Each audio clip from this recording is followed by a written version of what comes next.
Salam, selamat pagi, salam sejahtera, salam sehat buat kita semua dan salam merdeka ya.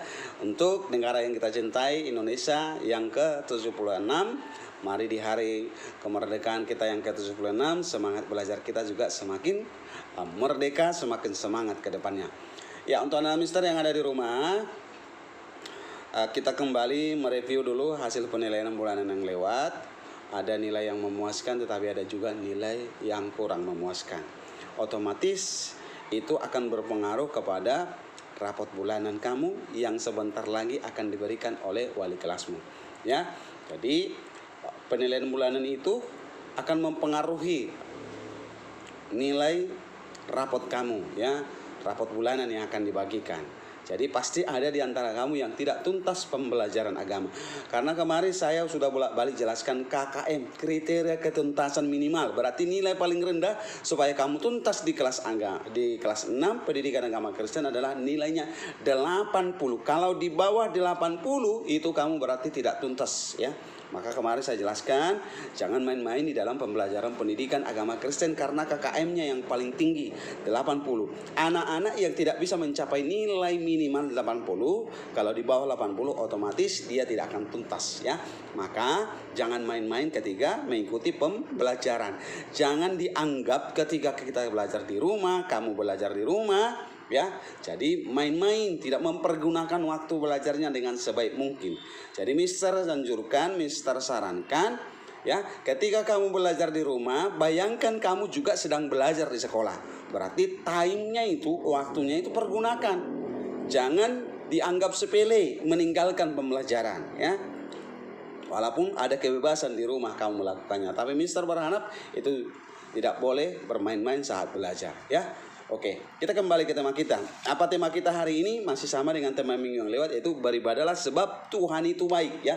Beribadahlah sebab Tuhan itu baik. Apa tujuan kita mempelajari ini? Supaya kita mengetahui dengan jelas mengapa orang beribadah.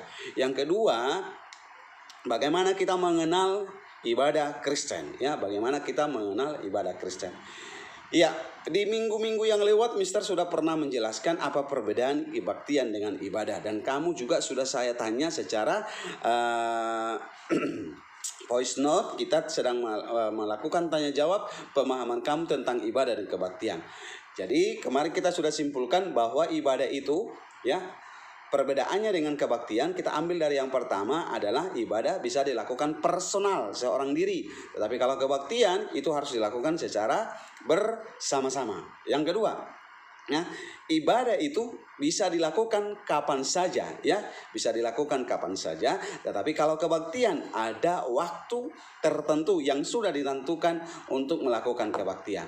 Yang ketiga, ibadah itu dapat dilakukan di mana saja, boleh di tempat kerja, boleh di sekolah, boleh di rumah, boleh di tempat bermain dan lain sebagainya. Tetapi kalau kebaktian, ada tempat-tempat tertentu untuk melakukan kebaktian. Misalnya kebaktian keluarga di rumah, kebaktian pantai, pengumuman marga ini, kebaktian umum di gereja dan lain sebagainya. Jadi jelas perbedaan ibadah dan kebaktian. Tetapi, ya, bagaimana kita mengenal ibadah atau kebaktian Kristen, itulah yang kita sebut dengan unsur-unsur ibadah atau kebaktian. Apa-apa saja yang terkandung dalam unsur-unsur ibadah Kristen atau kebaktian?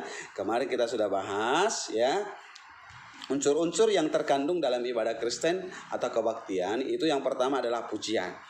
Apa makna pujian itu? Sebagai ungkapan rasa syukur kita atas berkat yang sudah kita terima dari Tuhan, maka kita ungkapkan melalui pujian atau nyanyian, ya.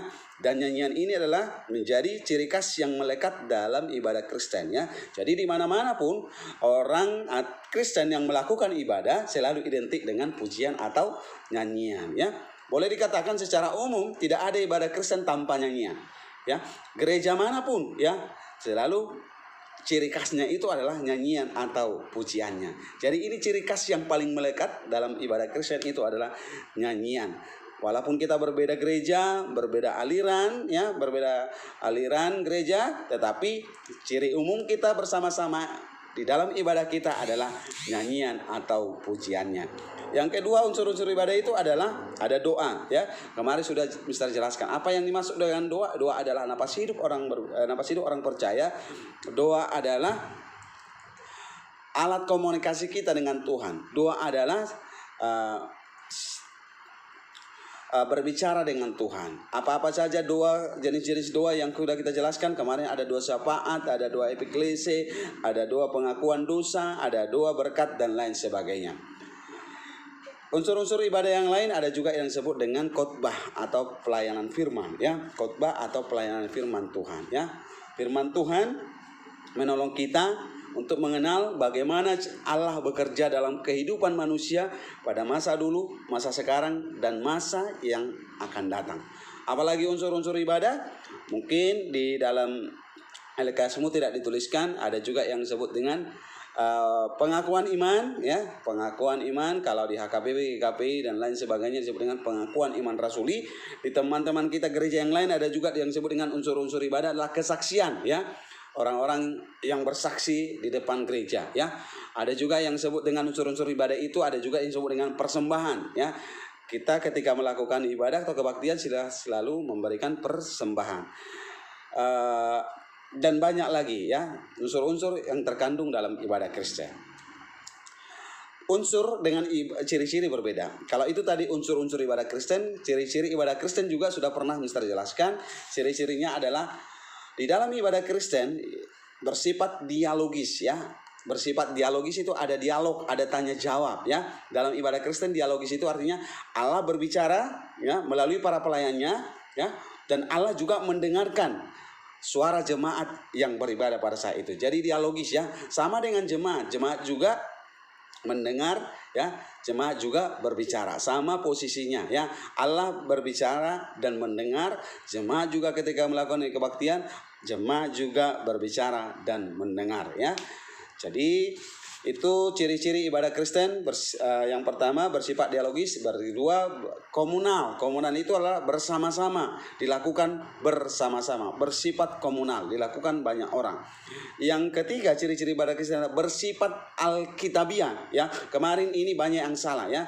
Bersifat alkitabiah. Ciri-ciri ibadah Kristen itu adalah bersifat alkitabiah, artinya bersumber dari Alkitab. Di mana-mana pun gereja yang melakukan ibadah, sumbernya adalah Alkitab. Maka ciri-ciri ibadah Kristen itu adalah alkitabiah. Ya, alkitabiah artinya semua ibadah Kristen, gereja manapun itu sumbernya adalah Alkitab.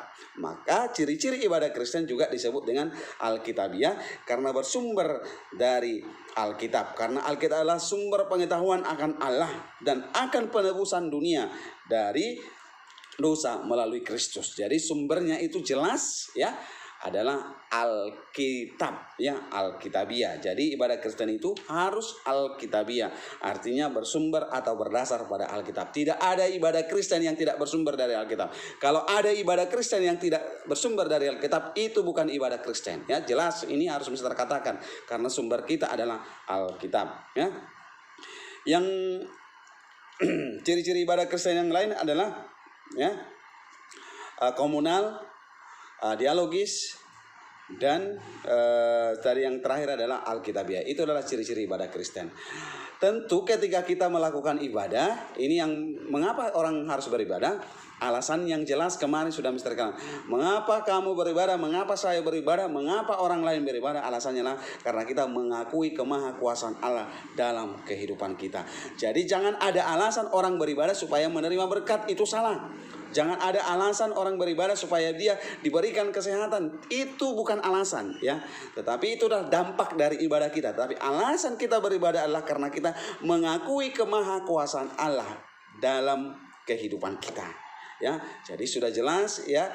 Ini pertemuan kita yang terakhir dalam materi kita ini, ya. Jadi mohon dipahami, dicatat hal yang penting. Tidak ada lagi review kembali, ya. Jadi tema kita akhiri di sini, beribadahlah sebab Tuhan itu baik. Ini pertemuan kita yang terakhir di tema ini. Oke, nanti boleh dicatat hal-hal yang penting. Sekian dan terima kasih. Tuhan Yesus memberkati. Shalom.